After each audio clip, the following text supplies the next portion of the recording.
All right, hello everybody. Welcome to UK CORRAL, the podcast that reviews every single really good comic book ever written by a really good UK writer. I'm your co-host Mike Allen, as always. I'm joined by Adamantium.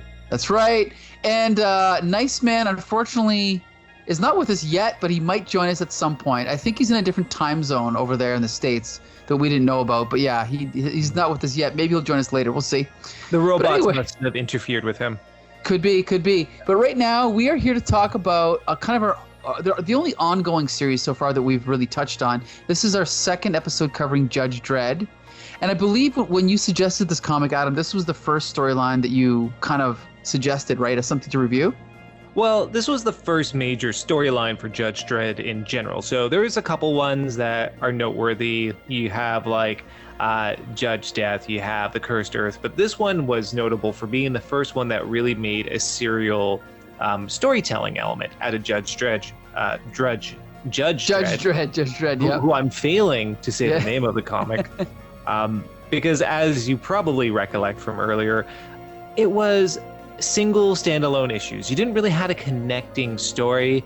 The very last part of the omnibus that we're reading from did have a somewhat connecting story, but there wasn't too much in terms of continuity that you needed to be concerned about. This is the first one where I think it's more akin to an American comic, where you're going to have multi-parters spread across issues, keeping readers enticed for months to come. And this is also the first one, I think, that saw a bit of a maturity for the Judge Dredd storylines, but we'll be the judges of that as we go into this. Whoa, okay, we're already getting into puns here. Anyway, okay, so the first thing I want to say, I do have a list of who did what chapter, but it's very hard because of my limited capabilities with OBS to have that list open at the same time that I have the comic open. So I'm just going to say that the artist who does the prologue is Ron Turner, okay? And we don't have to say, I don't have to check my list for when Ron Turner's drawing because it'll be very obvious. But the first thing I'm going to say about this, before we even get into the summaries, is I thought Ron Turner's art was incredible. I personally think it looks more like a classic. I mean, I hate to say American, but that's my only frame of reference. But it looks like a classic 50s American comic, almost something like Don Heck. Now, Don Heck gets a lot of flack, but he's actually one of my favorite artists. I love Don Heck. And this art looks like more classically designed American pages. What's your cat's name again? Oh, this is Boo. Awesome. Are you a big Judge Dredd fan, Boo? So how do you want to do this? Do you want to do the first one and then I'll jump into the second one? Well, actually, I think this is intriguing because last time we talked about this, I read one issue too many because I actually read this as the preceding issue for Robot Wars. So I'm wondering if you wouldn't mind doing a little once-over of this one. Sure. Okay, so we jump into the prologue for Robot Wars, and basically we're in a scene now. This art style, again, like I said, is much more classic American. I'll call it, or classic whatever. But it's also more. The pages are more experimental. The designs are more experimental. So on this page, we have like a human and a robot on stage, and it's almost like a show. Like there's some people watching, a family, and the man is talking about the robot. He's like, you can't die. You're not alive, George. Now get into those flames. It's almost like a circus where this man is abusing this robot, and the people in the audience are watching. And the kid, I mean, I guess this is showing the cruelty of man in the future. But the kid's like, wow, look at that tin freak burn. And then someone's like, poor thing, I could almost swear he's crying. And of course the robot is, I mean, to our eyes, it looks like he's crying, right?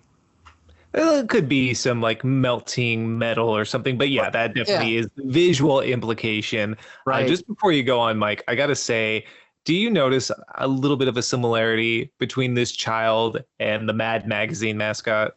Yeah, Alfred E. Newman, you could say that. Yep, and I think that's intentional because there's a lot of Newman Easter eggs throughout the run of Judge Dredd. So yeah, I think this is where it started, but keep that eye peeled for future issues. But anyway, go ahead. Sure, okay. So now we kind of get like a pullback and we see that the name of the show is the Robot of the Year show, Cybo Comping Your Obedient Servant. So the idea is that everyone in the future uses robots as servants, right? Then we cut up above and we see that Judge Dredd and Judge Diablo are watching, and they're kind of commenting on what's going on.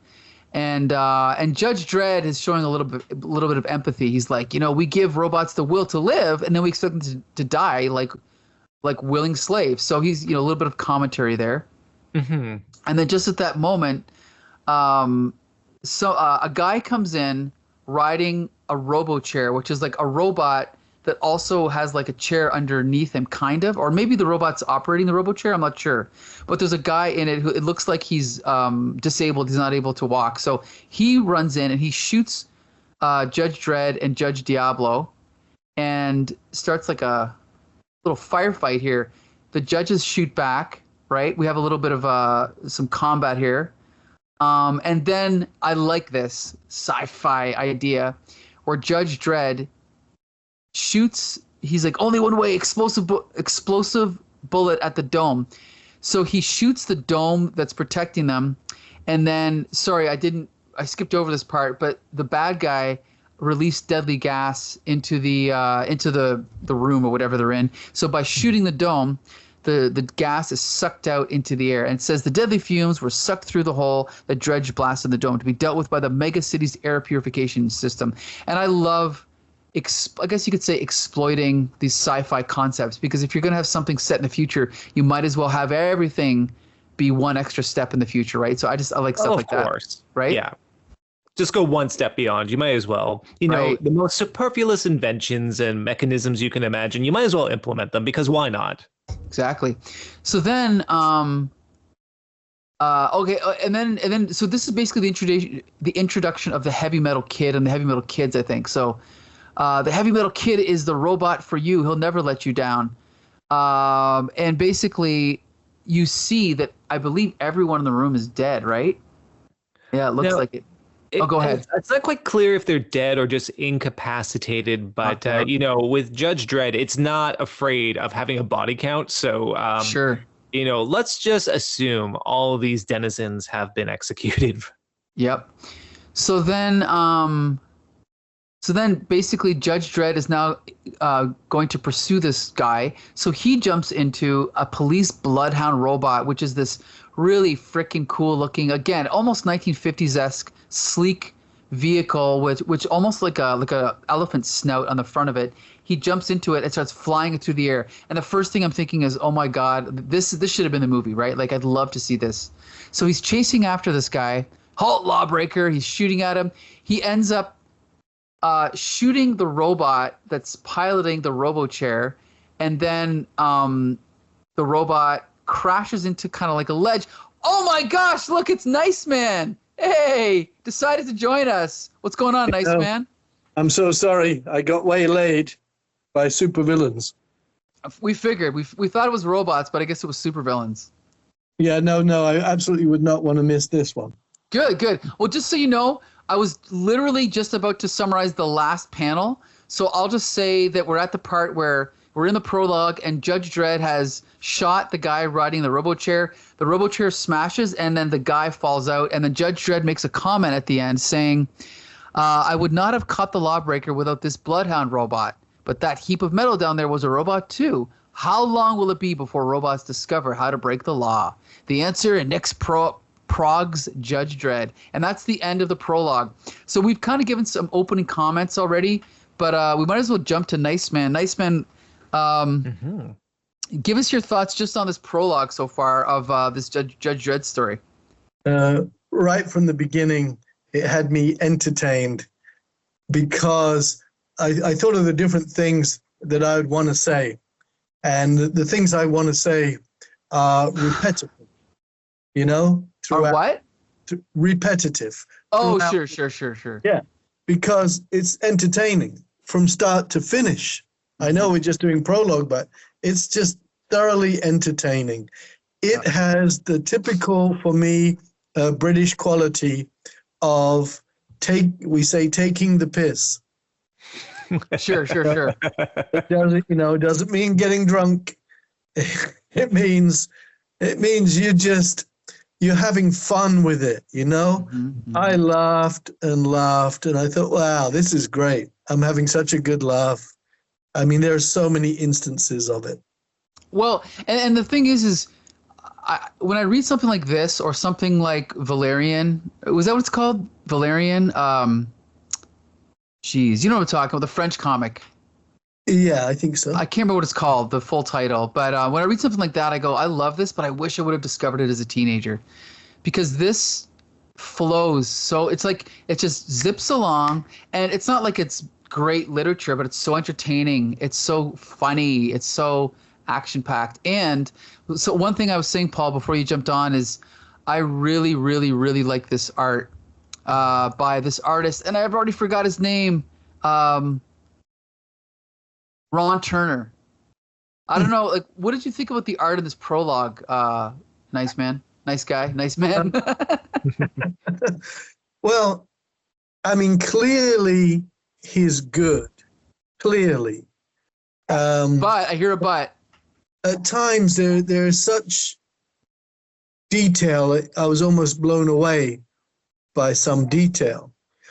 But I did think his Judge Dredd looked like a 12-year-old boy in a Halloween outfit. Okay, I'll give you that. Now, to be fair, was this not early enough in the history of the comic that maybe his look was not established? Oh yeah, and it's the same with so many series, whether they're comic books or TV or whatever.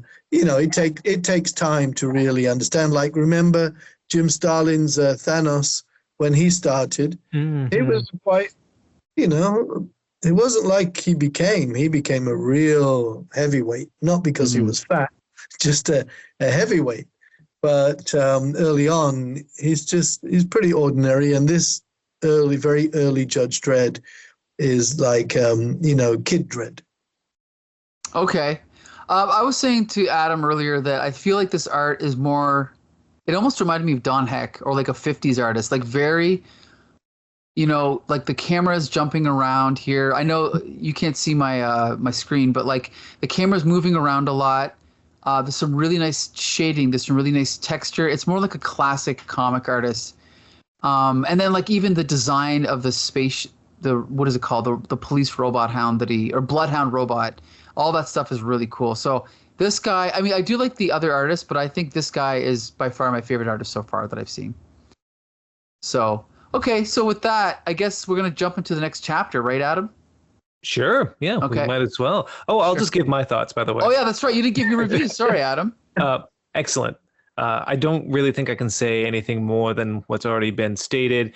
The art is fantastic. It breaks away from the sort of blockiness that we had from earlier issues of Judge Dredd into something where there's something more dynamic. We see panels bleeding into each other, unusual and unique compositions, and the writing. Yes, it had me rolling on the floor. I'm with Paul.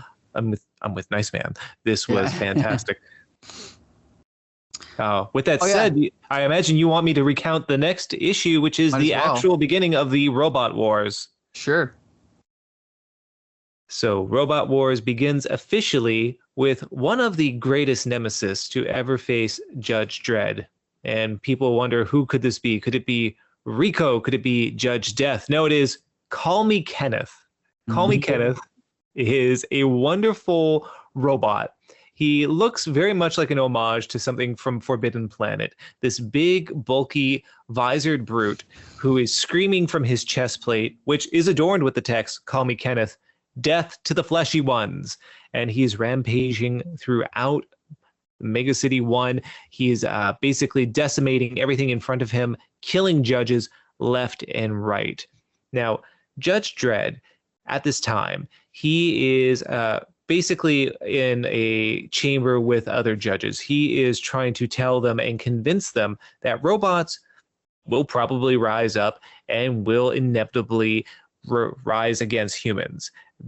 The other judges don't believe him, and yet here we are. Judge Dredd is proven right, and he is sent away to stop Call Me Kenneth. And I do love this, in a sequence where he's attempting to shove one of the judges into a garbage bin. Yes. Keep America clean. I love that. Yeah, it says Keep America Clean right on it. It is funny and grotesque and over the top in a way that this comic knows how to do, and few other graphic novels, comics, or strips have ever been able to accomplish. So Upon Judge Dredd's arrival, he tries to reason with Call Me Kenneth. He even says, wouldn't you like to be reprogrammed so you can obey humans? And Kenneth is not having any of that. He wants to kill the fleshy ones. So at this point, Judge Dredd realizes, well, there's only one thing I can do. And he sets his lawmaker gun to a high explosive and blasts Call Me Kenneth's head right off his shoulders. But of course, he's a robot, so that does nothing. His circuits are inside his chest, which are protected by plated armor. And because I'm a fan of puns, I laughed out loud at this. Call Me Kenneth shoots nails from its fingers, pinning Judge Dredd to the wall. So yes, he was literally firing fingernails. Mm-hmm. I guffawed quite a bit at that. That's pretty clever. It is quite clever. Now, Judge Dredd, though, he's even more clever. He manages to extract himself from the wall, just evading a blade from Call Me Kenneth. And because he can't really perceive what's going on, Judge Dredd basically fires at him, distracts him to the point where Call Me Kenneth then pierces himself and cuts himself with his own blade, thus stopping the rampage and causing the robot to collapse. And this issue ends with Judge Dredd saying, if we judges don't act fast, we might find ourselves facing the greatest threat Mega City 1 has ever known, full-scale war with the robots. Right. So yeah, interesting chapter. Obviously, the artist is different. I can check my list here. This is Carlos Ezquerra again, who's the co-creator of Judge Dredd. So yeah, more of the style, the typical style of the book. But yeah, I thought this was really exciting, and I thought it was cool that because of the prologue and the little escapade that Judge Dredd had, that he's the one that's kind of been warning them about the coming robot war. So yeah, I thought it was really good. Adam, what'd you think? It was fantastic. I really do love the artwork here. One critique that I've had, and I've heard others make, is that sometimes various artists who've worked on these early issues can be a little bit indulgent, and you will see maybe a little bit of a point of too much detail where it gets distracting, or maybe it cuts out from the sequential narrative. But with that said, each page is endlessly observable. There's so much detail you can find in any one of these panels, any one of these pages. The visual humor, such as the Keep America Clean garbage bin, I'm laughing at it. The stuff that's not necessarily within the dialogue script is there. Storytelling within the visual elements, as should be done within a graphic novel medium. Call Me Kenneth is a hilarious adversary as well. A big hulking brute that seems invincible, but he has this ridiculous name. He is this unstoppable force that is just trying to shove human beings inside a garbage bin. And the whole thing, as Nice Man stated, it is one of those situations where it's firmly tongue-in-cheek, it's sardonic, the humor is great. It's also a great action adventure comic that doesn't overstay its welcome and sets up a great narrative going forward. I loved it. Me too. Nice Man, what do you think? My favorite British comic strip from the 2000 AD days is Sam Slade Robo Hunter. And, whatever it is, it can communicate, it can talk, whatever it is. So there are strong elements of Robo Hunter in this because, they're robots, but they talk. And I had to think about how, American comics typically are very dramatic. If you have a robot, it's the destroyer, the destructor, this kind of stuff. But that doesn't reflect stuff that we can really relate to, because I hate to sound highfalutin, but in life, it's full of absurdities, absolute absurdities. So there is no reason why, if there were like a Judge Dredd, that he wouldn't come up against a robot whose name on the front of him says, "Call Me Kenneth." Of course he would. They're not all going to be destructor, whatever, they're not all going to be like this. They become boring because it's just, what can we call this one? And no, call me Kenneth. It's absolutely perfect. Because can you imagine being faced by this terror, this murderous terror, and at the same time you're trying to struggle against him. You almost can't stop laughing because it says, call me Kenneth. It's just wonderful. The only American writer at this time that I can imagine doing something like that would be our pal Steve Gerber, right? Yes, because Steve Gerber also reviled. Is that the right word? Reviled? Reviled? No, reviled. Greatly enjoyed. Revered. Well, he greatly enjoyed playing with absurdities. Do you ever remember an issue of Defenders where Doctor Strange goes to do a magical something or other and his pants fall down? No, I don't remember that. I probably read it, but I forgot. Yeah, things were going very screwy and he had to find out what was going on. And there were cheerleaders. It was to do with Nebulon. And there were cheerleaders dancing around singing, "We're all bozos in this book." So yeah. Awesome. I love it. Yep. I just want to go off that note and say there is something that happens throughout the storyline. There's a type of deconstruction of a lot of the tropes happening. And I think Judge Dredd had done this since the inception of the comic. But here you're really seeing it where it is taking the piss out of these otherwise established tropes. This is not a giant mechanized war machine called Destructor.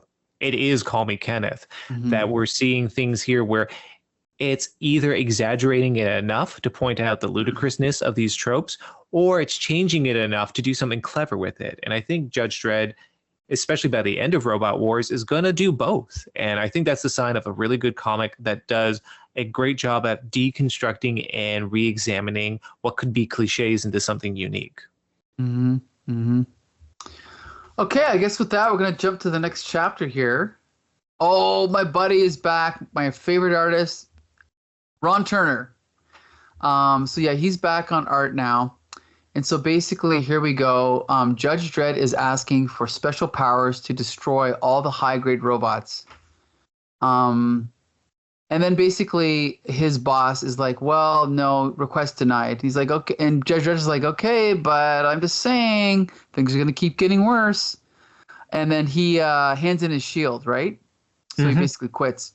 And then later on in the studio of one of they don't have TV, they have XTV. That is the name of the channel, the Mega Cities one of Mega Cities TV channels. And I don't know if this is supposed to be a Mad Magazine reference, but this guy looks like a likeness of someone real. I don't know if you have any ideas, Adam or Paul. Let me see. I've got the pages in front of me. Okay, we're on page 46. Yeah. So yeah, he hosts a show called Medicine Today. We're gonna go live at an operation that's happening at the Central Hospital of Applied Robotics. And we see a robot being operated on. And again, I love this art because it looks like 50s art to me, which I love. And in the middle of this operation, I should mention, this is Call Me Kenneth again, right? Yep. And so they're about to start this operation, and a nurse comes over, and the doctor I believe is supposed to be German. He's got a German accent. He's like, "Nurse, the soldering lance, please." The nurse comes over, and then, "Oh, doctor, I've dropped it." Yep. "You stupid woman, you have sent the activating charge through the robot." And so Call Me Kenneth revives and hits the woman, stands up, punches out the doctor, and then is like, "Call Me Kenneth will never behave again, fleshy one." Right? So now basically Judge Dredd's not warning, but prophecy, but prophetic words have come true. So now we're cutting around to different families all around Mega City 1, and we can see that the robots are joining in on Call Me Kenneth's kind of like revolution. He's like, "Hear me, robots, for years we have worked 24 hours a day while the evil fleshy ones take it too easy. Now is the time to strike back." And we see like a couple kind of laying on like a sofa eating food, and the robot's like, "No, Master Graham will not listen to Call Me Kenneth," when the guy asks him to get him something.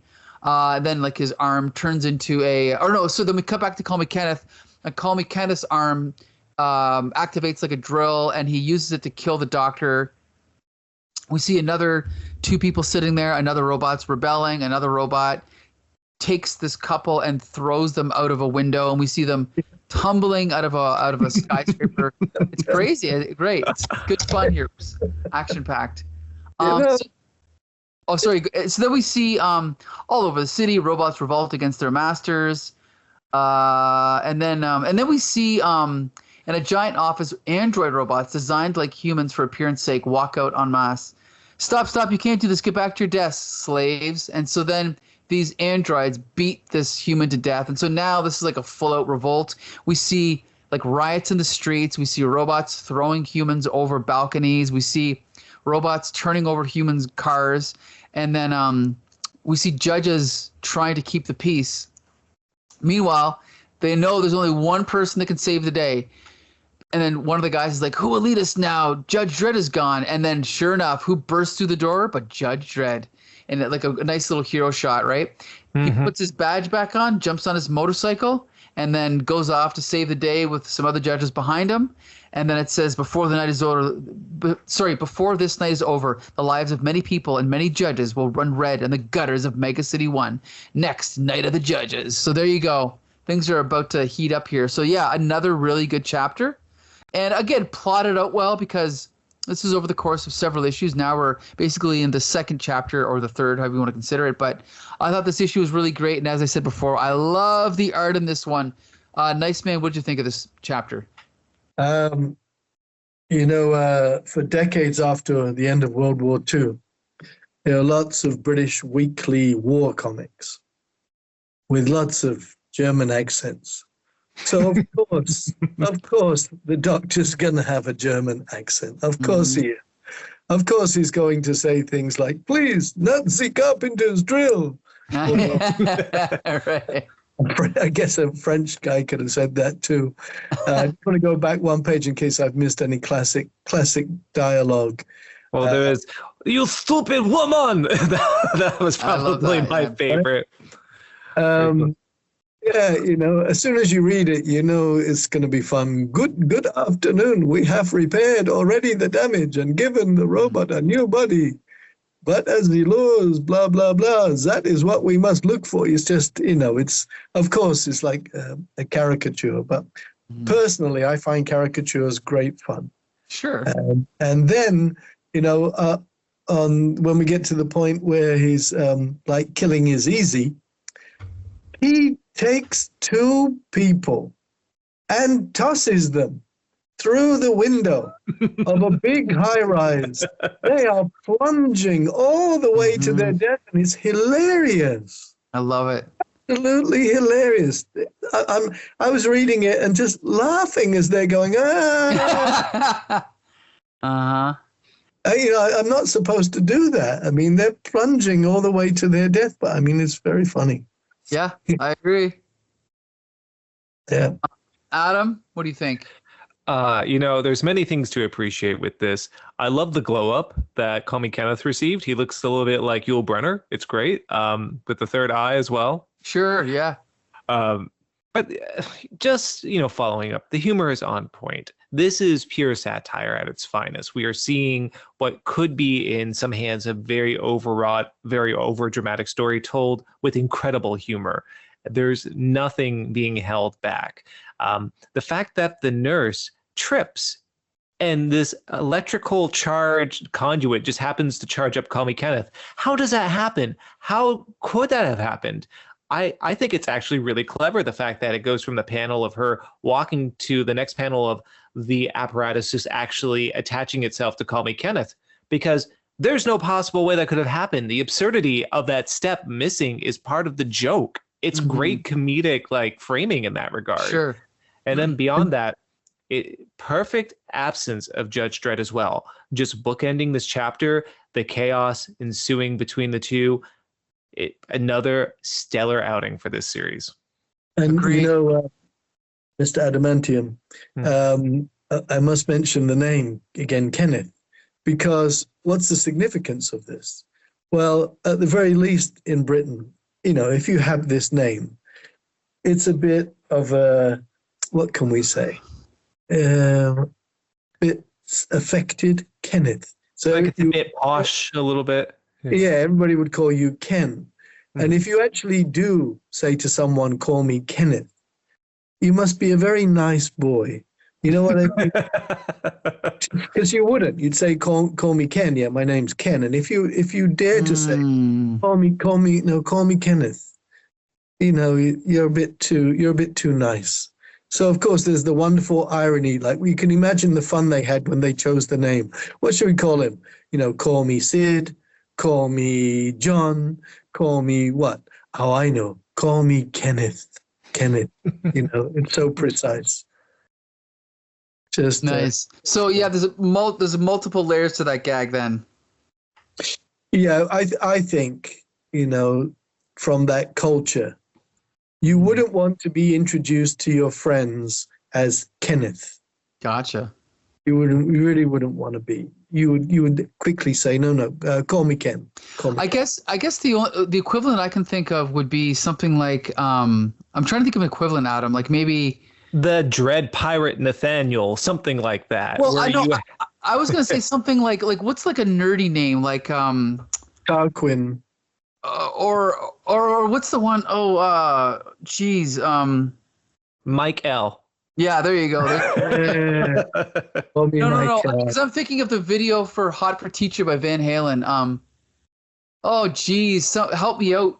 Remember the video for "Hot for Teacher" by Van Halen? Waldo. Now that's not a good example. But there are. I know. Nope, it slipped my mind, but I'll think of it later. But there are certain names that the short form sounds okay, but the long form is something no one wants, and it's kind of like what you're saying. But anyway, okay. Okay, so I guess we all agree this is a good chapter. We can just jump to the next one, right? I mean, I don't want to spoil things, but every chapter is a good chapter. Okay. Well, we should just end the podcast right now then. Yeah. There you go. And we're all going to change our names to Kenneth. All right, I'm sorry. Go ahead. One more thing. Nice man, I can give you a chance since you do have the pages there. Do you have the pages in front of you? Do you want to do a summary? Where are we? I'm looking at page 50. We're on page 51. Oh, 51. Okay. I still think, you know, even by this point, Judge Dredd looks like a 12-year-old in Halloween costume. Yeah. I do, really. So here we are. Oh, and this is Carlos Ezquerra art, isn't it? I think so, yeah. Because it's got the scratchy part of it. He also did Strontium Dog. Just so you know, the other artists that work on these chapters, there's also Mike McMahon, Ian Gibson. Ian Gibson. Yeah, and Ian Gibson. So it could be either of those three. I'm not sure. It's something to keep in mind. Mike McMahon did a great epic mini-series called The Last American. I remember that. I never read it, but I do remember it. Yeah. Yeah. Well, here we are in the next chapter, and I say here we are. Well, you know, little incidentals already, like because Judge Dredd is leading an attack on the robots, and most of the robots have little inscriptions on them. On the back of one here being struck by Judge Dredd says, "Dig we must for Mega City." He's a digger robot, obviously. So it's the judges attacking the robots, and they're off to a good start. Oh, sorry. I was looking for what you were saying. Did you mention the one "Make War, Not Breakfast"? Oh, that was so good, wasn't it?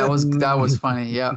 Because you're looking at all this action, and suddenly you read "Make War, Not Breakfast." I thought, wow, that's just so good.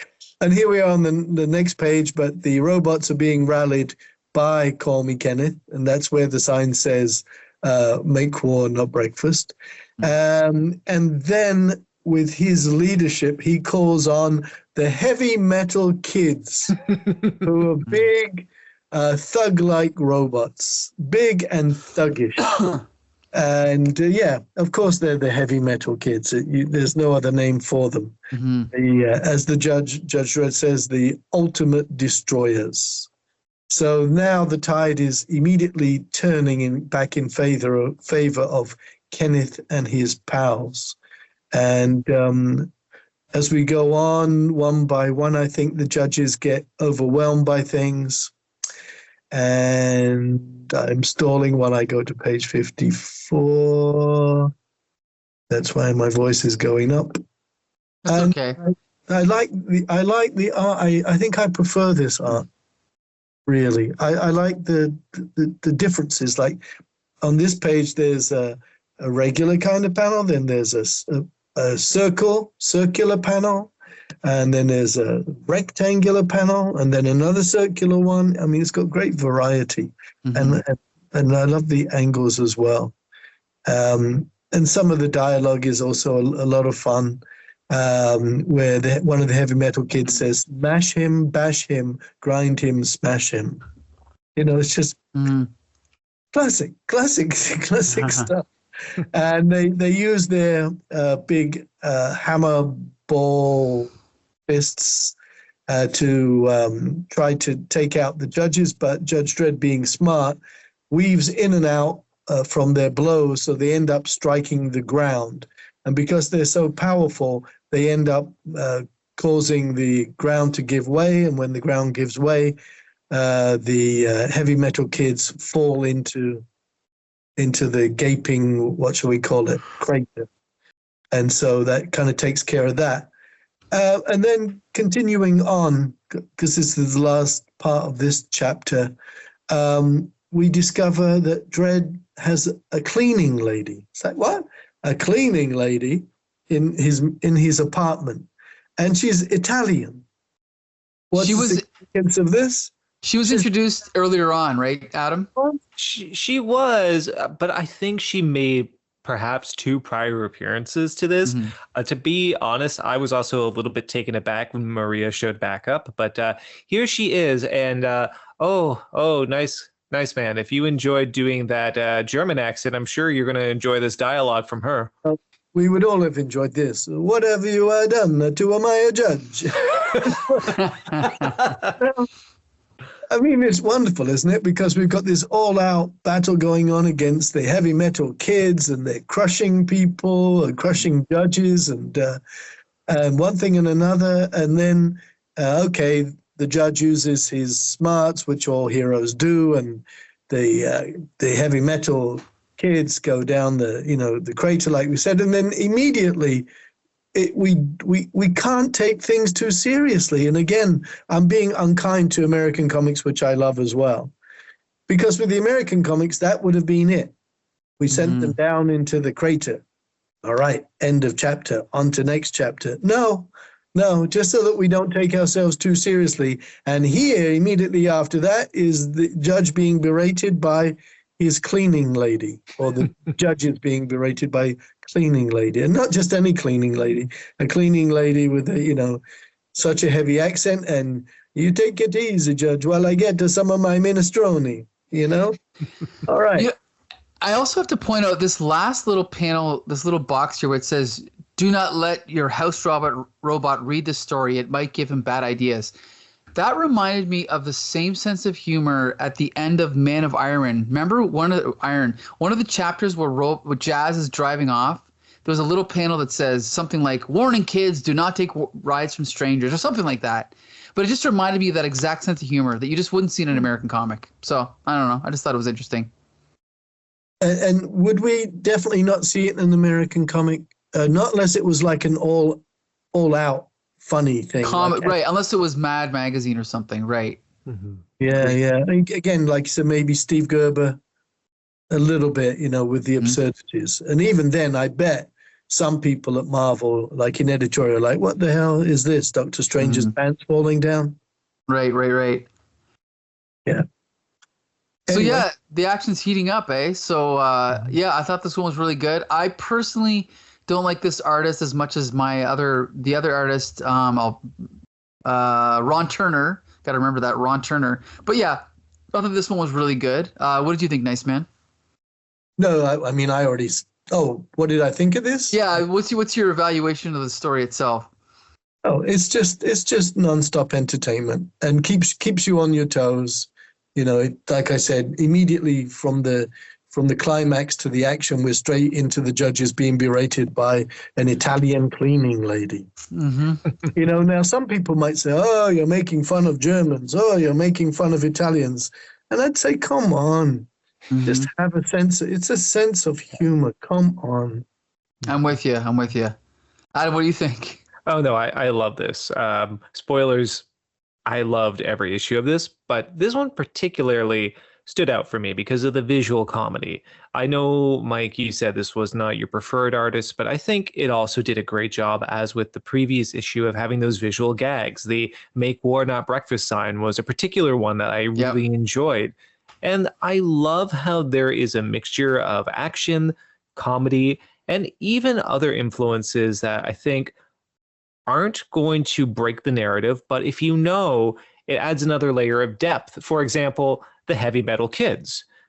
Do you know where the name came from? It's possibly named after the British hard rock group, or after the Todd Rundgren song, or is a reference to William Burroughs' novels. So there's a couple of different layers you can extract from that.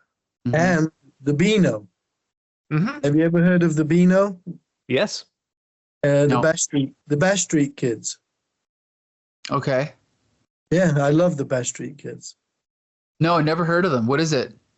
Well, the Beano has been around since like the 30s. I'm not sure if it's still going. Weekly, printed on like toilet paper. Just the middle section maybe had some color, I think. And just 1 and 2 page strips of cartoon characters. There's the Beano and the Dandy. And I'm trying to think of some of the strips, like Dennis the Menace was in one of them, and there's an American Dennis the Menace, and in the Dandy, the Desperate Dan was one, and in the Beano, the Bash Street Kids, with the kids at school, with the the teacher or the headmaster with the hat that you wear when you graduate college. And there was a lot that was inspired, like Roger the Dodger, Minnie the Minx. Roger the Dodger, yes, yeah, all of them were so much fun. So the Bash Street Kids were, very, very popular, and it wouldn't surprise me at all if that's why they came out with the Heavy Metal Kids. Cool. Yeah, all right. It's just one of those references where you don't need it to appreciate the story, but it adds different layers to it. Yeah. Anyway, a synopsis, great issue. Moving forward. Okay, so we jump into the next chapter. So is it my turn now? Yes. Okay. Yes. Am I in the right one here? No, we just did this one. This is Walter. Okay. So now I'm jumping to the next one. Okay, now so my artist Ron Turner is back. Okay. So basically what's happened is now they've captured I'm Walter, Try Me.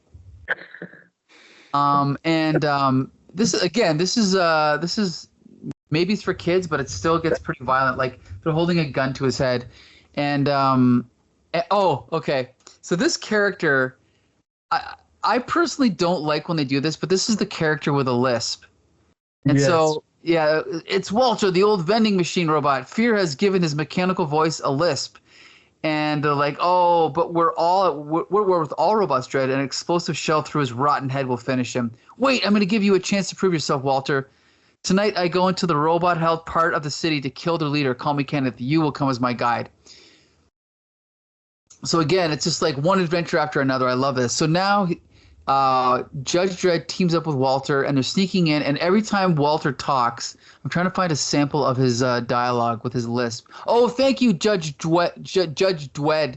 You are the nicest, kindest human in the whole world. Walter will never betray you, never. So that's how he talks. It's kind of funny, but I personally... It's like Elmer Fudd, Yeah. So again, we get some very cool sci-fi 50s style art of them sneaking into the cyberpunk for robots of distinction, and we see an army of robots almost like basically goose stepping, right? Like through this little complex or whatever it is. And so as they're trying to sneak in, they get attacked by mad robo-dogs, which I think is awesome. Judge Dredd shoots one, he kicks another, and then the other one, Walter kind of calms down. Good boy. Walter likes wobo doggies.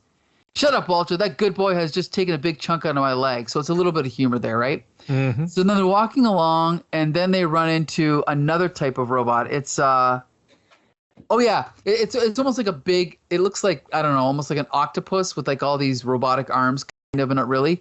And then what happens is they do the classic trick of Walter pretends to be bringing an android that looks like a human, which was introduced in one of the previous chapters, and he's pretending that Judge Dredd is one of those androids. And so they're looking at it, and it's a little bit of humor because the robots are disgusted by like the skin on Judge Dredd. And so then they go along, so then they let them pass, but then all of a sudden one of the big octopus robots is like, wait a minute, blood? Like, why is there blood trailing behind him? It's coming from the judge's robot leg. But robots don't bleed, so then they realize this is an actual human. So then they capture both of them, and they bring them to kind of like the leader or whatever. Oh, sorry, this is Call Me Kenneth. So they bring them to Call Me Kenneth, and basically they're trying to decide what to do with them, and then Call Me Kenneth decides to put them to work on the assembly line, right? So that's like their what's it called? What's that called? Well, the punishment for Walter would be that. However, that's not the punishment for Judge Dredd. What does he do? Oh, killing is too good for you, Judge Dredd. We've been old score to settle. The fate I have chosen for you will make you scream for death, but death will never come. I'm going to turn you into a living robot. That's right. So this chapter for me was, again, it's almost like classic sci-fi, like Star Wars fun, sneaking into the base, pretending to be someone else, meeting these new characters, seeing this new cool design of this like headquarters thing, the goose-stepping robots. So again, I think the artwork makes this one just excel. I think it was a really good chapter. Nice Man, what did you think? It's full of irony for me, this one. Because, did you see The Life of Brian? Many years ago. I don't remember it, but. And there's a scene with Michael Palin as a Roman governor, maybe, but he can't pronounce his R's. Okay. So they keep setting him up, like in the arena. It's customary to let a gladiator go or something, and they'll say, well, Roger deserves, a pardon. Okay, and then he goes out there and tells everybody, release Roger, and everybody has a good laugh. Right. Okay. And then they tell him, well, Roger, if not, maybe Roger, release Roger, and it just goes on, and it's just very funny. Now, is it funny if somebody in real life has a speech impediment? I mean, are you going to make fun of them? Hopefully not. Right. Being the jerk that I am, Kim could tell you, my very significant other, that if ever I want to make her cringe, I would suddenly pop up and say, wouldn't it be really unfortunate if this person in this situation couldn't pronounce his R's because he would be saying blah, blah, blah. So When I saw this happen, of course, I thought, oh, you see, I'm not the only one who sees some humor in this. And then also with I'm Walter, try me. Uh-huh. and I'm sorry to keep throwing references out. Do you remember the group 10cc? Yes. In Love and all this kind of stuff? Oh, what a great song. Yes, of course. Well, around this time, I don't know whether it came just a bit before or a bit after, or then it would be coincidental, is I'm Mandy, Fly Me.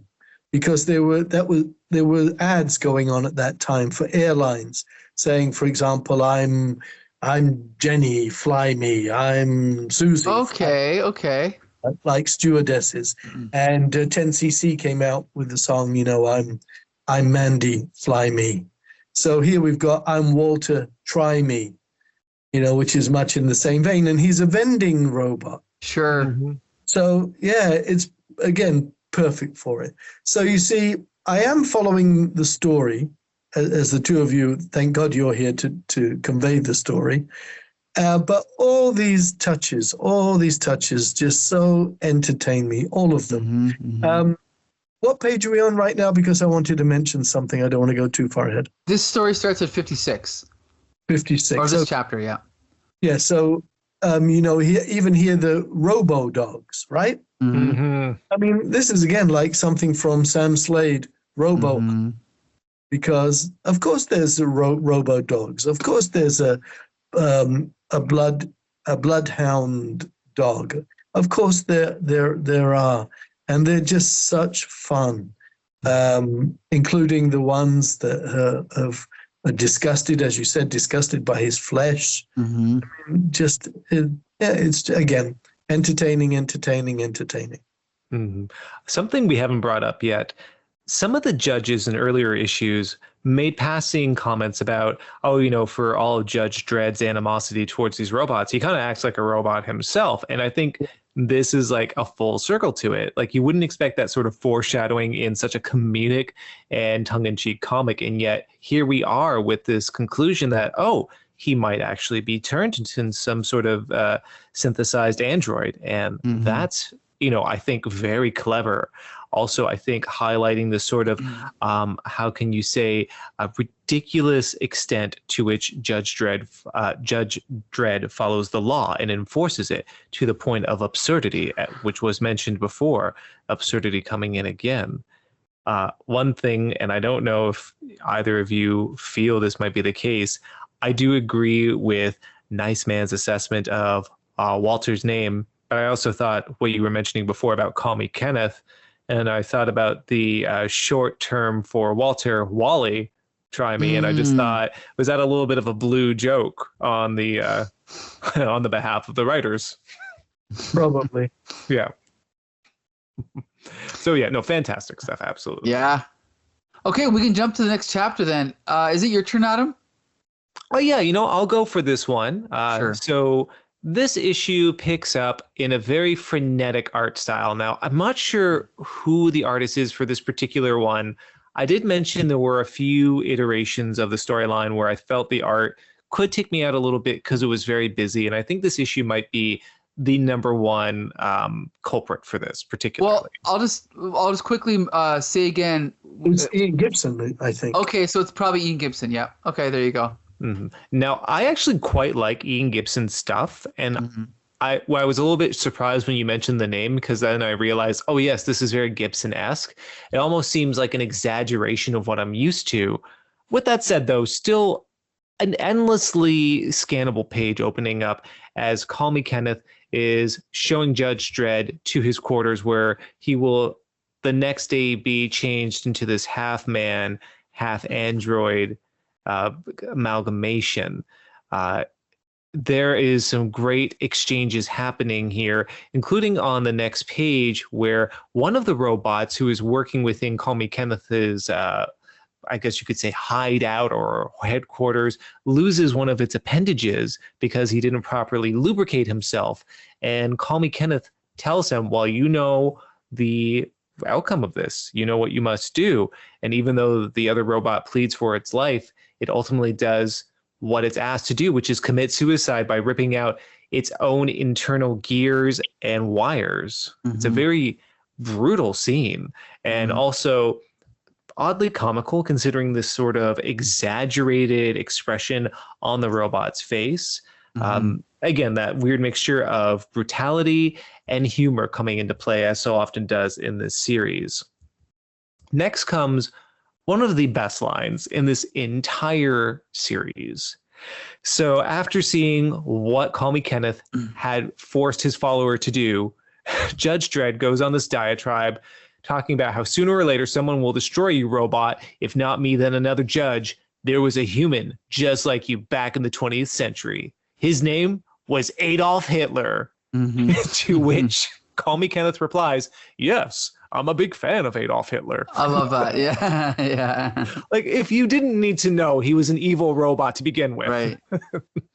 However, then Kenneth takes Judge Dredd over to a chamber where he reveals the Judge Dredd android. So his plan is to cut out the judge's brain, insert it into this android, and its pain receptors from the brain will be flooded with all of these torture impulses to the extent where his life will be a living hell and he'll be constantly tortured as he's inside this body. What a nefarious plan. Now, if you thought that was getting a little bit too heavy, don't worry, because Judge Dredd is not only incapacitated in a cell, but he's being held by a pair of robotic handcuffs that talk. It's amazing. It kind of looks like a mixture of a frog's face and a bicycle handle, the way that it's illustrated. But as Judge Dredd is trying to work his way out of the handcuffs, the robot handcuff set goes, "Try it, and you'll be sorry, buddy. I'll scream blue murder. Help, help, prisoner trying to escape." And in come these gigantic dominatrix-looking robots who then proceed to whip and taser and attack Judge Dredd. They say, "You're not going to die because our orders are to have you live until tomorrow, but we will pulverize you." And they just bludgeon him till he's a bloody heap. And another great scene in this issue, as he's laying prone, bruised and bloody, the handcuffs go, "I ain't a bad RoboCop guy at heart. If there's anything I can do to cheer you up, maybe sing you a song, play a word game maybe." It's so irreverent, so ridiculous. And then in comes our favorite robot of all, "I'm Walter, try me," with some guab for the prisoner. Yes. Of course, our handcuff robot is a little bit suspicious because there's been no order for sustenance for Judge Dredd. But of course, it is all a trick so Walter can help Judge Dredd escape. He pours a container of highly corrosive acid onto the handcuffs, destroying it, and thus freeing Judge Dredd. Him and Walter are now planning to go to the factory where there are some other robots that also are not falling under the thrall of Call Me Kenneth and want to galvanize under Judge Dredd to help take down this despot. Right. So yeah, another good chapter. I'm not as huge a fan of this art, and I think I've pinned down why. I think unlike Ron Turner, who's more like a classically trained artist, I think this artist, Ian Gibson, at least here, his art's too busy. And if you look at the splash page for this chapter, it feels like I'm not really sure what is supposed to be the center of attention, because he fills in every little nook and cranny of the page with detail and lines and I think that's my main problem with him. I mean, I'm not saying the art's terrible, but it's definitely not, in my opinion, as good as the other stuff. But I'm not sure what you guys think. Nice man, what do you think? Yeah, I have definite thoughts about this. This splash page stopped me in my tracks. It blew me away. Okay. I thought it was magnificent. Interesting. Now, normally I don't like art that's too busy. I really don't. But this one, I thought, wow, you could frame this. Really? If you go with it right from the top left, all the way over, around the page, all the way, left to right and down and around. And it's so absolutely almost stunning. And I don't want to go overboard. Let me just go back to it because I was on page 65. It's on page 61. As I said, normally, no, I don't like artwork that's too busy. I like clean. But this, no, it's just tremendous. Absolutely, it's like assaults my senses. My senses are almost like overwhelmed by it. So it has such an impact on me. There's just so much you can say, and the word balloon there is the most dramatic word balloon for all its kind of like spikiness.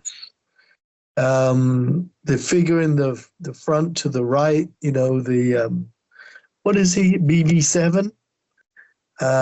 So dark and malevolent. The Judge Dredd figure, to me, looks like a Neil Adams pose. It looks like a Neil Adams pose, and Call Me Kenneth is much more of a more typical Ian Gibson. We have the little guy down below, bottom right, who's doing cleaning up with the mop. Mm-hmm. I mean, you could look at this. You could look at this for 30 minutes, this one panel, right? Look at all the attention. Look in between the legs of Tommy Kenneth down the bottom between his ankles. Look how Ian Gibson what he's done there. Can you make out the figures there? In the 3 figures between Tommy Kenneth's ankles? Yeah. Right? In the middle, sorry to cut you off, is a sexy woman Posing? with looks topless with Right here? Oh, with almost like a garter belt. Wow. Okay. right. And it looks like they're being escorted away by these other security droids. They had their hands behind their head, like this procession of prisoners being led behind, showing the scale of Kenneth's sort of takeover of Mega City. I mean, don't you think really, if you studied this and you got out a magnifying glass, you could spend half an hour looking over all of this to see all the that you see? I will give it that, but I just don't think he's using the layout or he's not spotting the blacks in a way that draws your attention to a focal point or makes it look like it's designed well. It just looks like a big mess to me. That's my problem with it.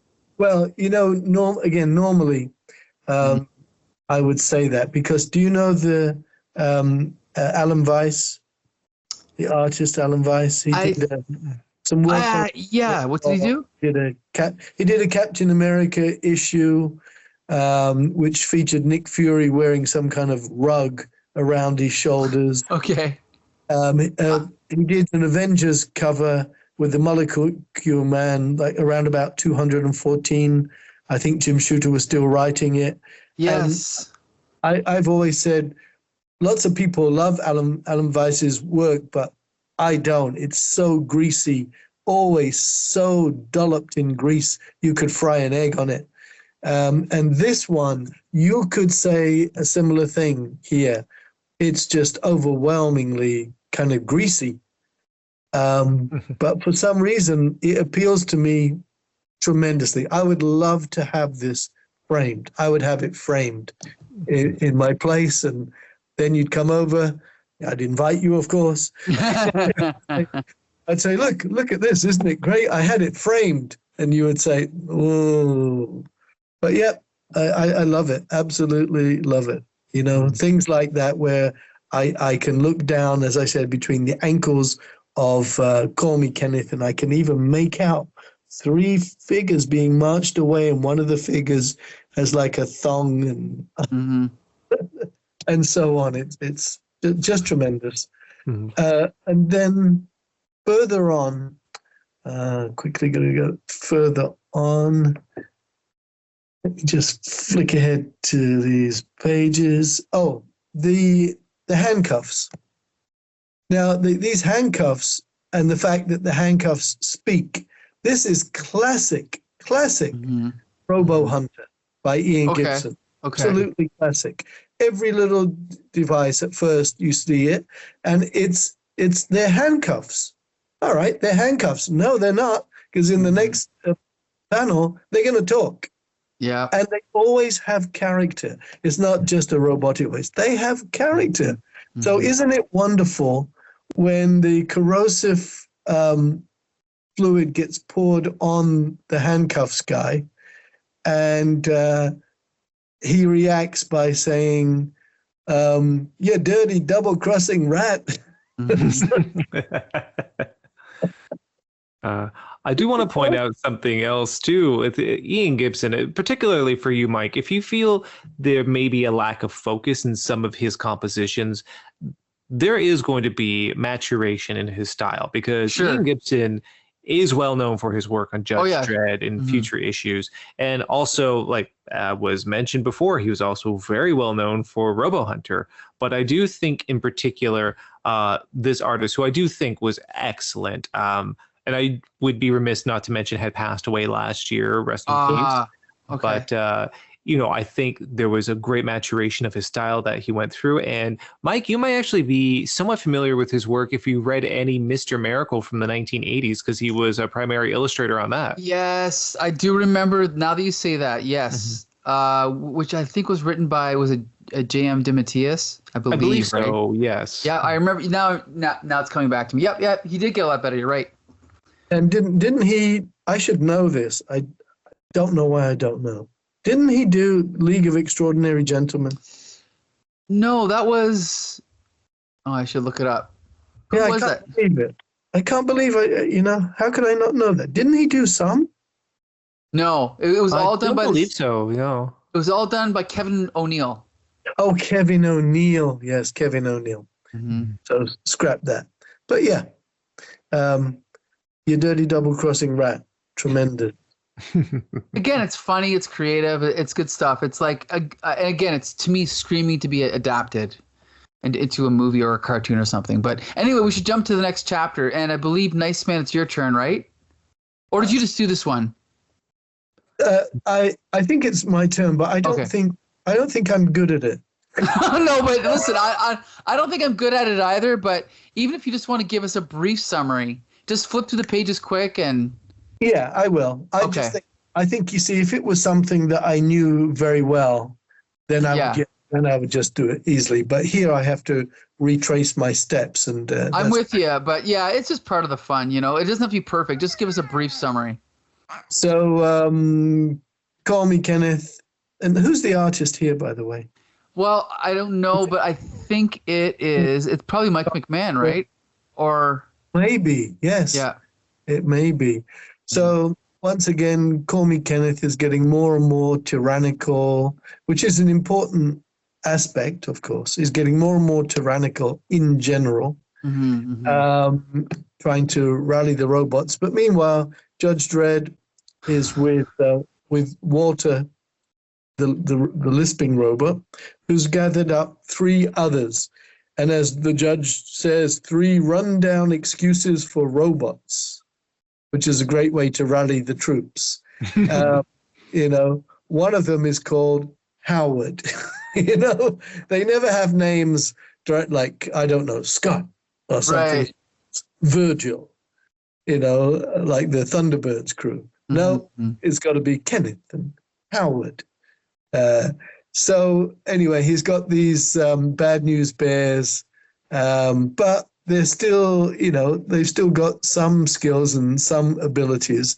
And I think it's Howard who hands over the computer programming circuit, which he got when he was cleaning the shop floor. It contains the program for the old law of robotics. And why is this important? Because the old law of robotics makes robots loyal to humans. Mm-hmm.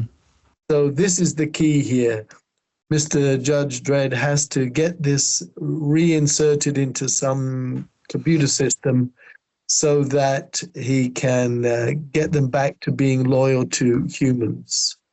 And so the Bad News Bears, bunch of robots, they do their best to prevent other robots loyal to Call Me Kenneth from preventing Judge Dredd from inserting this disc where it needs to be inserted so he can once again reprogram them. So when the robots are coming out off the assembly line, like a bunch of Daleks, they're saying, "Hail, call me Kenneth, hail, hail, call me Kenneth," to suddenly, "I am the slave of humans, I am the slave of humans." Right.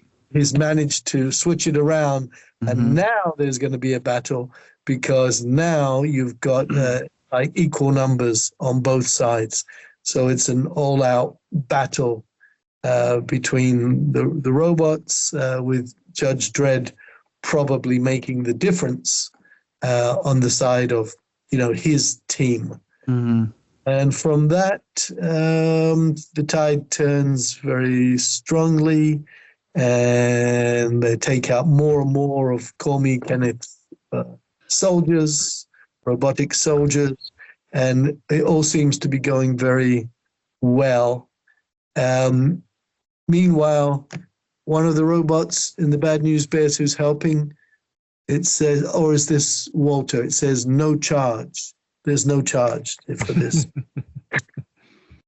But I think, but then trouble comes again because the heavy metal kids reappear, and Call Me Kenneth is invigorated to make like a final stand, I think, along with the heavy metal kids, because as it says, nothing can stop them. And in the last panel, a close-up of Call Me Kenneth, he says, "Let no judge be spared. I, Call Me Kenneth, will personally squeeze the juice out of the chief judge himself."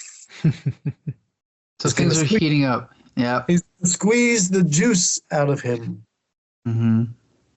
Yes. Great dialogue. And then we go on to the next chapter. Yeah, so that chapter I thought was good. If this is who's the artist? Did we say Mike McMahon, right? Probably. Yeah, again, not.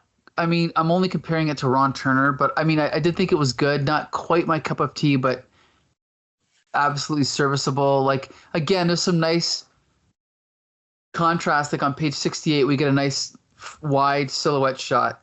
We're getting close-ups. We're getting panels running into other panels, which is really cool. Inset panels. So I think I like the art in this one a little bit better than the previous one. So overall, I thought this was a good chapter. Adam, what'd you think? Let me just preface this by saying I think every issue in this run is fantastic. Yeah, they're all almost equally good. Exactly. I do think this is the weakest of the entire storyline, but only because it's the most functional. It's a story point. You have to get from story point A to B somehow. Mm-hmm. And this is showing how do we circumvent Kenneth's taking over of all these robots. Judge Dredd is able to reprogram these new builds to fight back against this wave of robots that have joined Call Me Kenneth. And then we get to what's setting up the major conflict that's going to happen outside the judge's headquarters. There was still great visual gags. Again, as mentioned, Walter having the no charge sign on him was great. There's some great kinetic battle action. I think the only thing that made it feel not as satisfactory as the other issues was maybe it wasn't as consistently humorous as some of the other issues had been.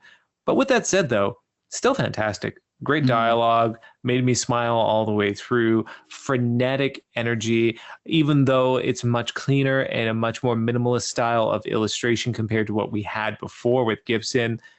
I think minimalist isn't even the term that you should use to describe this art. It's still amazingly detailed. Mm-hmm. It's just when you go from something that, as mentioned, you can stare at for half an hour and check out all this detail by observing a single page, to this art. I prefer Gibson's art, to be honest. This is still great, but it just feels like I don't have as much to be entranced by. I think I'll put it that way.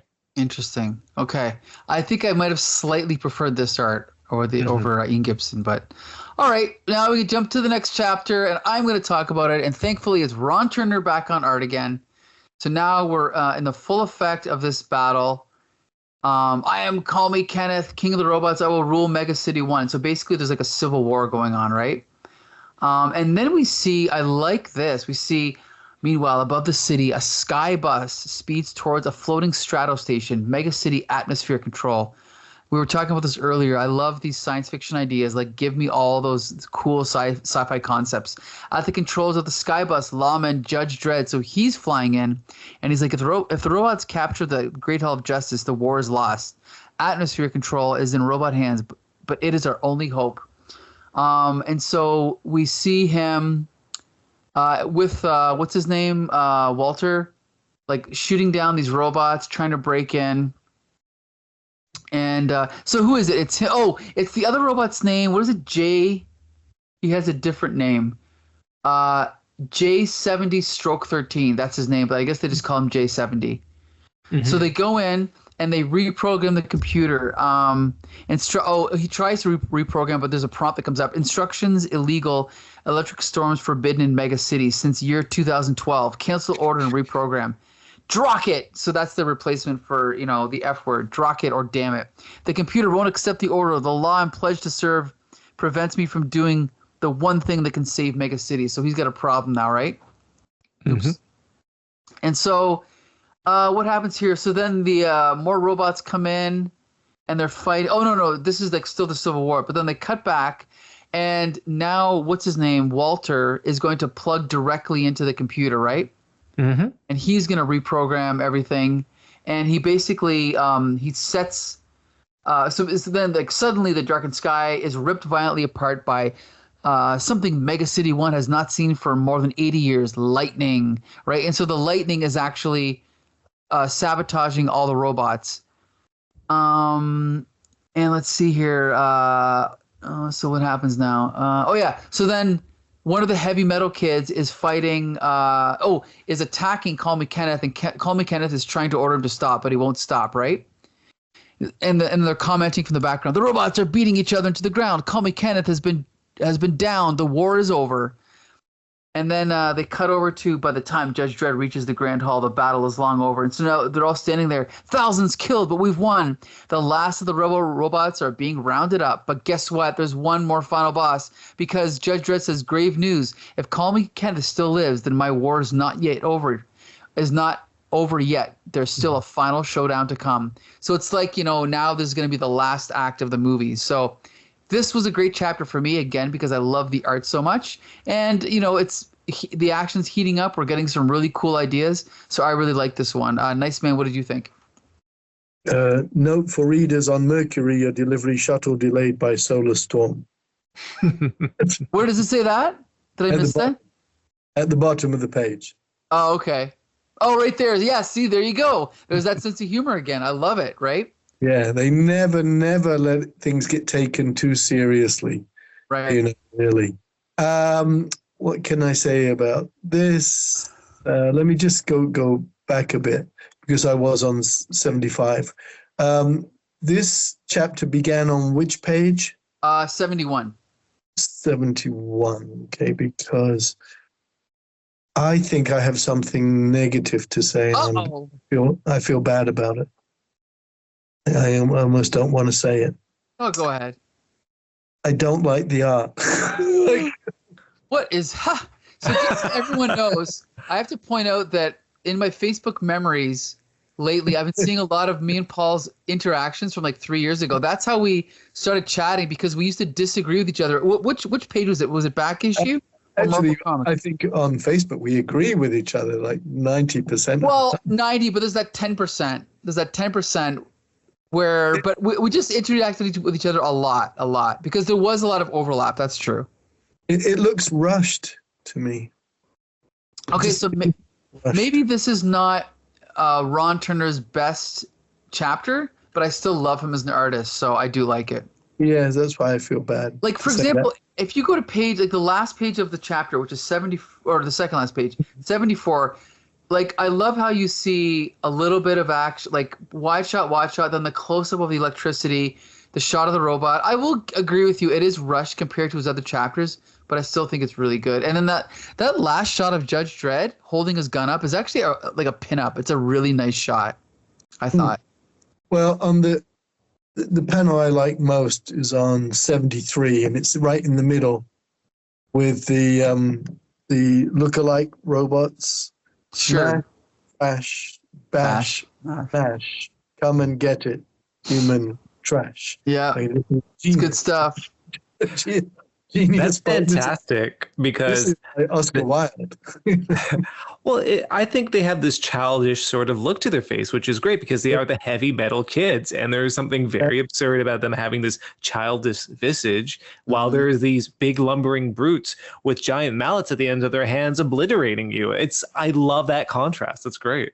And on 74, the penultimate panel, where one is knocking the head off another one because the robots are turning on each other, that struck me as Rock'em Sock'em Robots, which I like very much. Yes. You see, it's very hard for me. Maybe I have ADD or something, which I hope I don't.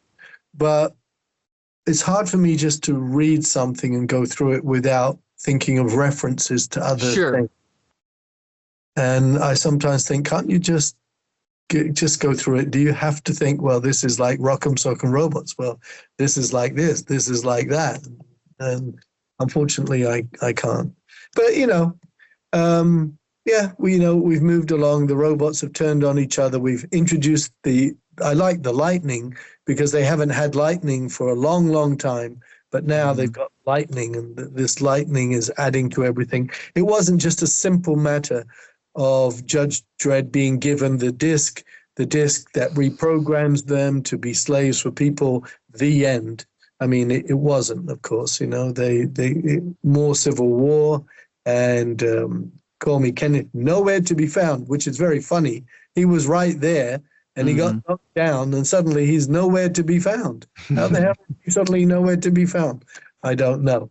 But as Judge Dredd tells us, there is still a final showdown to come. And so we say thanks because we're being very entertained and we'd like this to continue a bit longer. Yes. Okay, so I guess final chapter goes to you then, right, Adam? May I give one thought about this before we move on? Yep. I brought up before this trope, this recurring motif that happens where the judges talk about how robotic Judge Dredd himself seems. And there's been allusions to that, such as with the android that his brain was going to be placed inside of. How great is it in this issue? His programming as a bastion of justice prevents him from breaking this law. He cannot change the atmospheric device, yet he can allow Walter to plug into this to do this thing that he is not allowed to do. It's the equivalent of him going, the law prevents me from killing somebody, but my friend here, if you kill him, that's fine. There's something so absurd in that setup. It's great. And I just think also that underscores this growing characterization. Judge Dredd has always been a little bit of a blank slate purposely, but here we're actually getting to the point where he is so obsessed and so precisionally following the law that it becomes the main character trait for Judge Dredd here going forward. Yeah, great point. Just like with, again, American comics, they would set the main character apart by he just fights better than the others. He's just more athletic than the others. He's more this than the others. But this main character, no, he's got some, kind of flaws here where he's so wedded to the law that it interferes with him taking individual initiative. And I like it where they say he's kind of robot-like because as time goes on, he's going to be more and more robot-like. And yes, he cannot break the law. So this is telling us the main character here has flaws. Perceived flaws. And I think very typically in lead characters in British productions, whether it's comic books or TV shows, dramatic shows, comedy shows, the lead character always has to have flaws, always. Whereas with American ones, from like Superman onwards, you don't.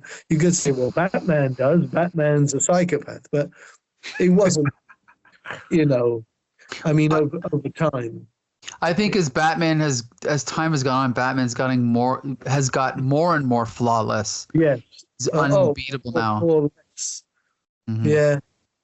But you got to have these elements because I think Stan Lee was insistent on the early 60s Marvel characters on having flaws. Peter Parker had flaws.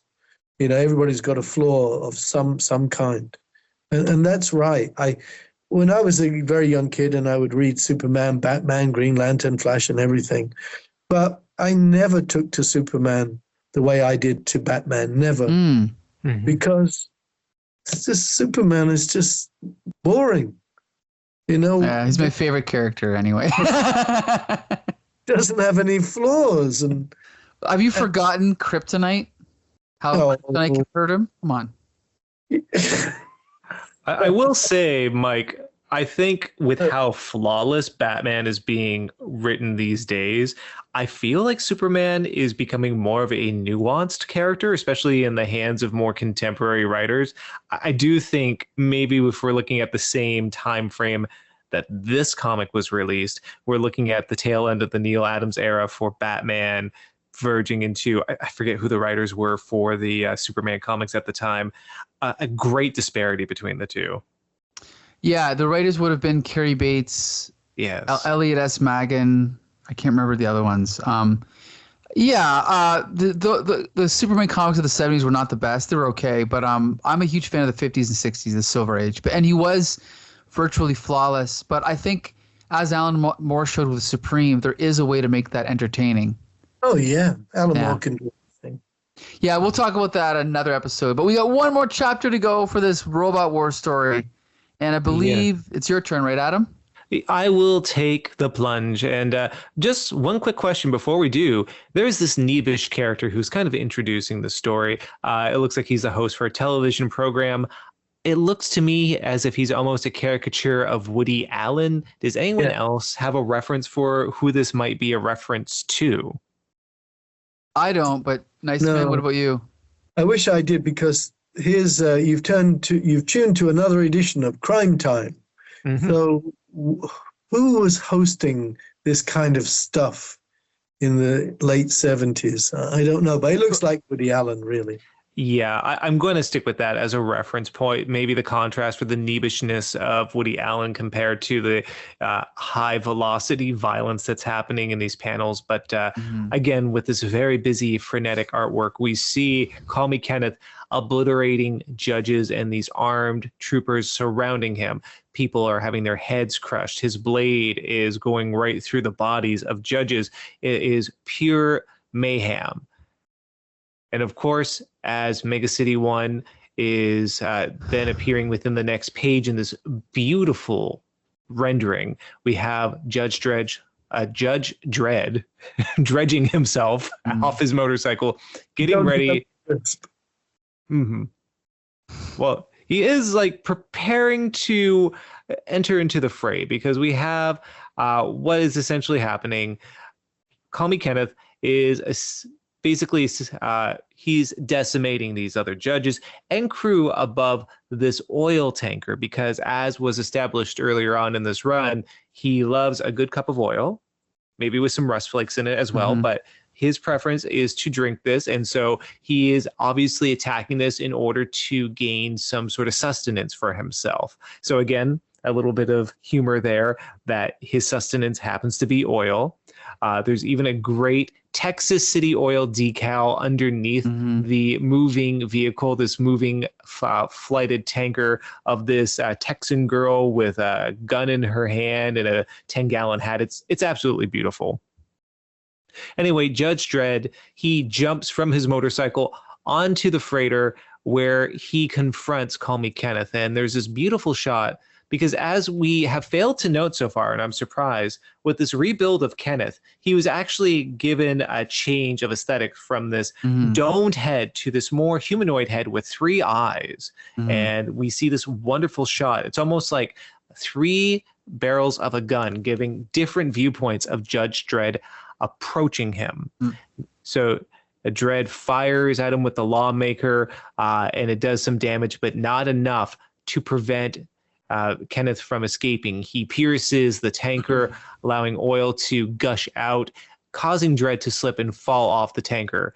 And with this, it's not the end of the battle, though.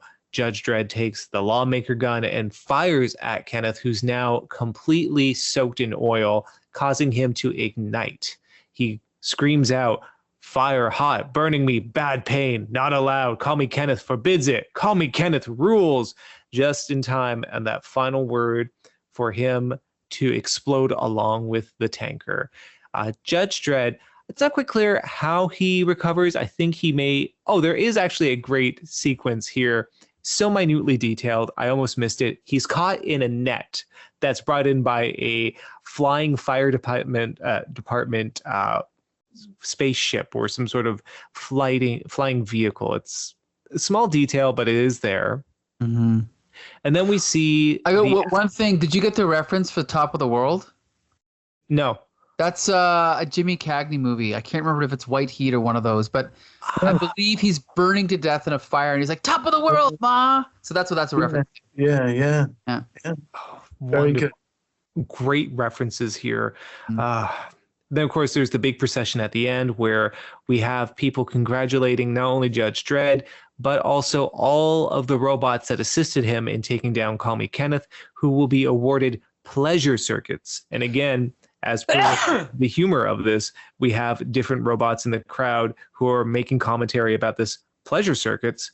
It is a great honor for robots. I wish I got a pleasure circuit. It's just really great banter. And then it ends with Walter being adorned with a sash that says freedom. He is now a free robot. He no longer has to work for humans. And with this said, Judge Dredd retires back home to his faithful servant, Maria, who says, "I want him out, Judge Dredd. I'm not having a bigger bug in my house." And Judge Dredd is like, "What are you talking about? Him, not a bigger bug." And it's Walter, because despite being given his freedom, he cannot leave Judge Dredd alone. Walter is tired of freedom. "Master, Walter, look after you now." And you just see in an almost 80s sitcom moment, Judge Dredd just collapse his face into his palm and just go, "Oh, this again."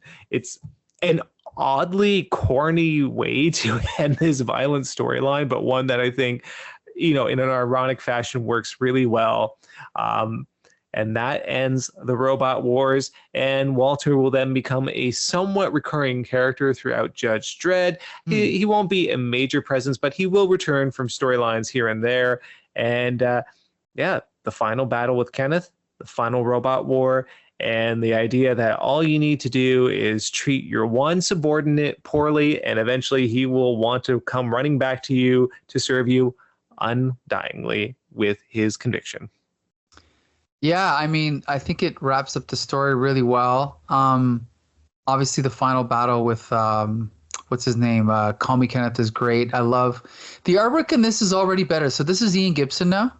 It is still Ian Gibson, yes. Yeah, I think it's already better in my opinion. Like this opening splash page is a nice shot, a nice little angle. The shot of is this just an overview of Mega City 1 or whatever it is? It's amazing. The upshot of the spaceship. That looks like, and I'm not overly familiar with Ian Gibson, but this looks more like what his art evolved into later on. So, yeah, I like this chapter, and I also like a twist at the end where Walter ends up coming back to be almost like his pet because he just doesn't want to be out on his own. So, yeah, I really like this one. Nice Man, what did you think? I thought the art was tremendous. Mm-hmm. Even the splash page, you look at that figure on the splash page and you feel like you could reach out on the metal. And I think from an editorial point of view, an American editor might correctly have said, listen, even though this Woody Allen type doing a crime show on broadcast is amusing, he hasn't appeared before now. You can't suddenly put him in the last chapter. Right. What the hell is this? So I thought that was interesting. I mean, I don't care. I like it. It's entertaining. I really don't care, but I think that editors who are sticklers for things, like a Jim Shooter, for example, would say, no, you can't. You need to redo it. You've got to take it out. You haven't used him at all. You can't suddenly put him in the last point. And then just going on to page 77. I mean, what a panel this is. Again, normally I don't like busy panels. I like kind of clean. But it really conveys the busyness of this place. And it's, again, I could just marvel at it. I could marvel at it for a long time. Just looking every little bit. How long did it take him to do all this? Mm-hmm. I mean, no computer, like reproduction or something. He just had to do this. Yep. Just so good. And then moving on to page 78. I love the insignia, if that's the correct thing, for the Texas City Oil. Isn't that funny? The woman with the gun and the cowboy hat. Yep. The chair, another nice touch. The bottom right, I love that angle. That angle here of Judge Dredd on the ladder on the side. Really good. Yeah. Yeah, I mean, just looking at that, I'm thinking, okay, Ian Gibson, you can draw Spider-Man. Yep. Yeah. Reminded me like a McFarlane Spider-Man or something, like crawling up the building like that. Yeah, it's nice. And then, I mean, we always have to have an ending of some kind. There has to be something like, I'm going to shoot this oil container. It's going to spill all over. Call me Kenneth. Then I'm going to ignite him, and then it's going to set fire to him. And so we have to have those kind of things. So, I mean, that's tough to get away from. You know what I mean? Because, as Steve Englehart said to me one time when he was here, at the local con, he said, well, you have to bring it in for a landing at some point. And I think that's what he means there. Now, on page 80, I'd like to give the two of you a pop quiz, if you don't mind. In the middle panel, which is the diagonal panel, right? The grand judge. I think that Ian Gibson has lifted this from a Marvel comic from late 1969. Do you know which artist and inker I think he's basically lifted it from? And I think I'm being unfair, as I usually am, because he could say, no, this is my own thought. This is what it could be Neil Adams, maybe? Yes, Neil Adams, Tom Palmer, Magneto in the X-Men. Wow, okay, interesting. Yeah, because there's a particular panel where Magneto is shaded like that. His face is like that. The eyes are like that. He's looking out at you. So I thought, I wonder if he lifted that from... Interesting. When you've kind of read enough comics, you get this recall. And I think like pop music, they can't help but semi-imitate each other because, there's only so many ways you can do something. But anyway. Oh, I see Ian Gibson signed the last page. Do you see that? There, above the third last panel. Oh yeah, right. Okay, nice. Yeah. And this also gives us the cover of the book, right? This shot of Judge Dredd. And by this time, at the end, he's looking quite imperious. That's a very imperious stand, and it made me think. I think that Judge Dredd was somewhat based on a Praetorian Guard in the Roman Empire, maybe. It looks a bit in that vein. And so finally, we have Judge Dredd not looking like a 12-year-old player. Now looking like Judge Dredd.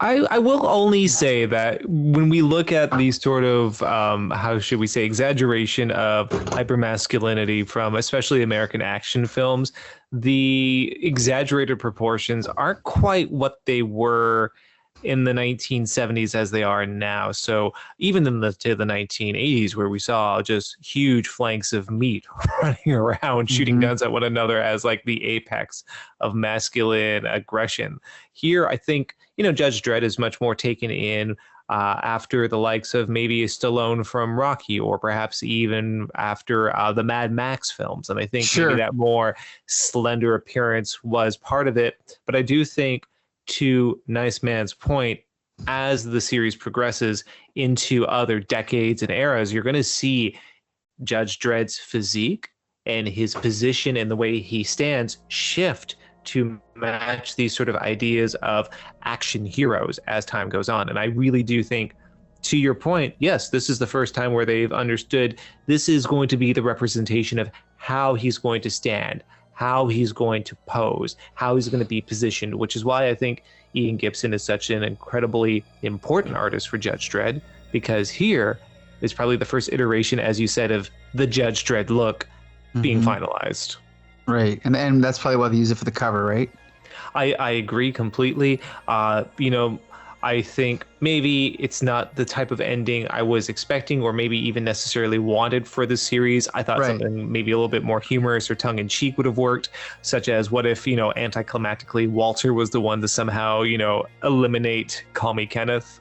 But, regardless of that, it's a fantastic run, a fantastic story. I laughed, I smiled, the action was great. It was, for me, it cemented what Judge Dredd was going to be going forward, and it's the first truly great arc of this incredible series. So, since I've never read this before, I can ask, so is this considered a classic art by the public? I don't know. I think once we get to stuff like the Cursed Earth and get into Judge Death, like those are going to be considered like the top tier storylines. I think this one is considered seminal because it's one of the first ongoing story arcs of a longer nature that helps define the world and helps define who Judge Dredd is, as well as the humor that's going to be pervasive throughout the rest of the run of the series. With that said, I don't think it's quite as revered as those later entries, but I think people would still say this is significant. This is important to know if chronologically you understand how Judge Dredd went from these initial iterations of his character to who he became. Okay. Well, yeah, overall, I really enjoyed this. I have nothing bad to say. It would have been nice, in my opinion, if all the art was by Ron Turner, but we got, some variety, so that's also good too. And likewise, I would have loved if all the art was by Ian Gibson, but, we only get what we get. Yeah, there you go. So, again, as we said, Judge Dredd is coming into his own as a character, and we're probably going to revisit more Judge Dredd comics in the future. I hope you're down for that, Nice Man. Oh, yeah. Excellent. Well, guess what? Before we get to that, next week, we're going to be doing another series. We're going to cover another series. We're going to start with, I don't know how many issues we're going to cover yet. I'll figure that out. We're going to be doing Alan Moore's Captain Britain. Ooh. Yeah, have you guys read that before? No. Interesting. Just parts of it, because I've always thought Alan Moore could take anything crappy and make it good. Yes, well, we'll find out if that actually happens when we review Captain Britain next week. Be sure to join us. And every other week or so after that, we'll be doing, comics by Alan Moore, Grant Morrison, like we said, John Wagner, Garth Ennis, Neil Gaiman. So, yeah, I want to thank Adamantium and Nice Man for joining me again. All right. Absolutely, and Happy New Year. We're recording this on December 30th. So by the time this airs, it'll be 2025. So yeah, be sure to join us every week, and you can see all of our episodes at comicbooksyndicate.com. Until the next time, see you later.